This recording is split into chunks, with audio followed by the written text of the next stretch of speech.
Hi guys, welcome back to part 2 of the Vauxhall Frontera fuel tank episode. So, I showed you in the last video the fuel tank dropped down from the truck, and I said I would show you the extent of the rot on the fuel tank cradle. So this is obviously the cradle. It fastens into the chassis with 2 bolts at each side. This is the tank now spun around, so this side should be at the other side, but I've spun it around so you can see the extent of the rot. So when it was on the truck it was actually solid and the tank didn't move, but now I've got it off, you can see just how badly rotten this is.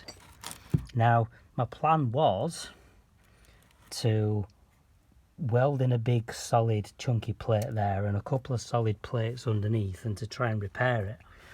But now I've got it off and I've seen just how bad it is, I'm debating whether I can even find any metal that's decent enough to weld to.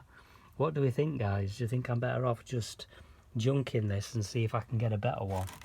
I'm thinking I'm going to go on the Frontera page, owners group, and see if anybody has got a better one, because I think I could spend the next couple of hours welding and cutting and welding again and grinding and, you know, trying to repair this one.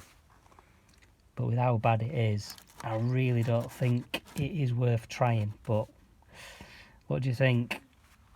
I'm going to go and see what I can find anyway, guys. So I'll give you an update once I decide which way I'm going to go with it. Alright guys, thanks for watching, and it's only a short one, this one, a couple of minutes long, but I shall see you in the next one. Thanks for watching, guys. Bye.